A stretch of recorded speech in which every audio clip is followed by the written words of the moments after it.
Et si votre prochain aller simple changeait l'histoire de 2 continents? Imaginez, 1 millier de Jamaïcains qui quittent tout, leur île, leur famille, leur quotidien, pour s'installer au cœur du Burkina Faso. Pas pour un voyage organisé, pas pour une simple visite, mais pour recommencer une vie entière, sans billet de retour, en Afrique de l'Ouest. À leur arrivée, ce n'est pas un fonctionnaire anonyme qui les accueille. C'est le capitaine Ibrahim Traoré en personne, chef d'État burkinabé, figure jeune et charismatique, adulé par certains comme héros révolutionnaire, redouté par d'autres comme un pari risqué. Il leur tend la main devant les caméras du monde entier, dans un geste qui bouscule autant qu'il fascine. L'annonce de cette migration inédite déclenche un séisme médiatique. En Jamaïque, les débats enflamment les rues de Kingston, les studios de radio et les réseaux sociaux. Pour certains, c'est un rêve panafricain enfin incarné, un retour symbolique à la terre-mère. Pour d'autres, c'est une folie dangereuse, une fuite vers l'inconnu et les périls du Sahel. Au sein de la diaspora africaine, les opinions se déchirent. Le geste de Traoré divise. S'agit-il d'un acte historique de solidarité ou d'une opération de communication politique? Derrière la solennité des discours officiels, la vraie question se glisse. Pourquoi 1000 Jamaïcains prennent-ils ce risque? Est-ce une migration de survie, une quête d'espoir ou un manifeste vivant? Car tout se joue ici, sur le fil tendu entre un rêve collectif de renaissance et la possibilité d'une tragédie. Les enjeux sont immenses. La sécurité de ces nouveaux arrivants, l'image de la diaspora noire, l'avenir du panafricanisme concret et la réputation de nations entières. Le prix à payer pourrait être bien plus élevé qu'aucun n'ose l'imaginer. Mais pour mesurer la portée de ce choix radical, il faut d'abord comprendre le contexte historique et les forces profondes qui ont amené ce millier de Jamaïcains à franchir l'Atlantique vers le Burkina Faso. Ce n'est pas une nouvelle migration économique comme les autres. C'est un rêve centenaire qui s'incarne soudain, bouleversant l'ordre établi bien au-delà de l'Afrique et des Caraïbes. Tout commence avec un homme, Ibrahim Traoré. À 35 ans, il devient le plus jeune chef d'État du monde après un coup d'État en 2022. Militaire charismatique, il ne se contente pas de gouverner. Il incarne une rupture radicale, dénonçant sans relâche le néocolonialisme, défiant l'Occident et tissant de nouveaux liens, notamment avec la Russie. Son discours séduit une jeunesse lassée de la domination étrangère. Mais son geste va plus loin.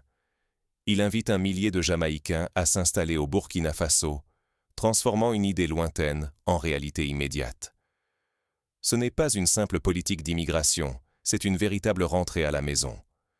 Ce retour, c'est l'écho du rêve porté depuis plus d'un siècle par Marcus Garvey. L'Afrique aux Africains, ceux d'ici comme ceux de la diaspora. Pour beaucoup, la traversée inverse de l'Atlantique, autrefois océan de douleur, devient aujourd'hui un symbole de fierté et d'espoir. On y voit un acte réparateur, presque sacré, une revanche sur l'histoire. Les réseaux sociaux s'enflamment, entre ferveur et émotion. Dans les salons de Kingston, les marchés de Ouagadougou, la nouvelle fait vibrer des générations entières. On célèbre la possibilité de tourner enfin la page du déracinement, de participer à la construction d'une Afrique souveraine, en famille retrouvée. Mais ce symbole puissant comporte un risque de taille. Idéaliser le geste jusqu'à oublier la rudesse du quotidien. La migration, même portée par les plus beaux rêves, reste un saut dans l'inconnu. L'histoire n'est pas qu'affaire de mémoire, elle se vit dans la chair, dans la difficulté, dans les choix quotidiens. Alors, ce retour annoncé, promesse d'une renaissance ou mirage périlleux? Car une fois la ferveur retombée, les interrogations fusent. Comment vivre, s'intégrer, subsister dans un pays secoué par tant de défis? Les doutes, les critiques et la réalité s'imposent brutalement aux volontaires. Et si ce rêve de retour vers l'Afrique se transformait en cauchemar? Car derrière les envolées panafricaines et la ferveur médiatique, 1000 Jamaïcains doivent affronter une réalité souvent ignorée, la rudesse du Burkina Faso aujourd'hui. Dans ce pays enclavé au cœur du Sahel, la pauvreté est extrême. La majorité de la population vit avec très peu, et plus de 2 millions de Burkinabés ont déjà dû fuir leur foyer à cause d'une insécurité galopante et des attaques de groupes djihadistes. Chaque jour, le risque de violence, de déplacement ou de perte est bien réel, loin de l'image idyllique d'un retour à la terre promise. Le climat, lui aussi, attend les nouveaux arrivants sans concession. Le Sahel, c'est la chaleur écrasante, la sécheresse, les tempêtes de poussière, l'opposé du soleil tropical et des brises marines de la Jamaïque. Même la langue devient obstacle. Ici, on parle français, pas anglais ni patois jamaïcain. Les premiers mots, les échanges quotidiens, deviennent source d'angoisse. Et la culture? Si tout le monde partage une part d'héritage africain, le fossé est profond. Le Burkina est majoritairement musulman, alors que la Jamaïque est surtout chrétienne et rasta. Les modes de vie, les habitudes, les fêtes religieuses, tout diffère. S'intégrer ne sera pas une simple formalité. Face à ces réalités, beaucoup s'interrogent. Où loger ces nouveaux venus quand tant de Burkinabés vivent déjà déplacés? Quels emplois pour eux dans une économie si fragile? Comment les protéger dans un pays où la menace grandit chaque semaine? Le rêve du retour risque-t-il de tourner au drame humanitaire? Certains soupçonnent même une manœuvre politique du capitaine Traoré. Pourrait-il instrumentaliser ce geste spectaculaire pour affirmer son image de leader panafricain et renforcer son pouvoir, même aux dépens de vies humaines? Pour l'opposition, ces 1000 Jamaïcains pourraient n'être que des pions dans un jeu géopolitique plus vaste. Ce geste audacieux suscite une vaste polémique en Jamaïque et au sein de la diaspora. Pour les uns, il s'agit d'un acte de courage, presque prophétique. Ils se voient comme des pionniers, prêts à tout pour renouer avec la mère patrie. Pour les autres, c'est de la naïveté dangereuse, une aventure insensée qui mettrait en péril non seulement des vies, mais aussi la cohésion d'une communauté entière. À mesure que les débats s'enflamment, les enjeux apparaissent dans toute leur gravité. Perte de confiance envers les leaders, vies exposées à tous les risques, fractures identitaires profondes et menaces de désillusion collective si le projet échoue. La question n'est plus seulement politique, c'est la définition même de l'espoir noir qui se joue, et peut-être son avenir. Pourtant, malgré la controverse et le climat de doute, le projet progresse. Les premiers Jamaïcains découvrent leur nouvelle terre, affrontent le choc du quotidien et commencent à écrire, coûte que coûte, les premières pages d'une intégration sans précédent.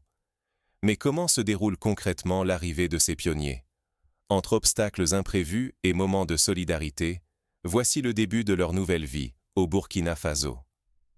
Quand l'utopie touche terre, la vraie vie commence. 1000 Jamaïcains, débarqués à Ouagadougou, découvrent un autre continent, non dans les rêves, mais dans la réalité rugueuse du Burkina Faso. Les premiers jours, tout est saisissant. L'accueil officiel, bienveillant mais protocolaire, ne cache pas le choc des différences. La chaleur sèche du Sahel remplace la brise humide des Caraïbes, les menus font place au thau et à la sauce arachide. La langue du quotidien devient le français, un défi pour beaucoup, habitués à l'anglais et au patois jamaïcain. Les vêtements légers semblent inadaptés aux tempêtes de poussière, et chaque geste rappelle que l'on n'est pas chez soi. Vient le temps de l'intégration. Ce n'est pas une colonie de vacances, ni un exil passif. Chacun doit trouver sa place, selon ses compétences. Certains, comme David Clark, ancien maçon à Kingston, rejoignent aussitôt les chantiers de construction, épaulant les équipes locales pour bâtir maisons et écoles.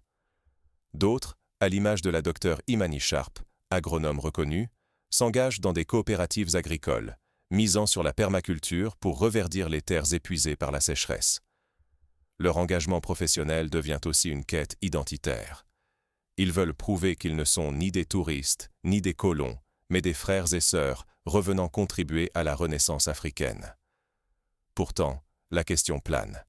Seront-ils acceptés comme des Burkinabés à part entière, ou resteront-ils des étrangers, porteurs d'un rêve différent?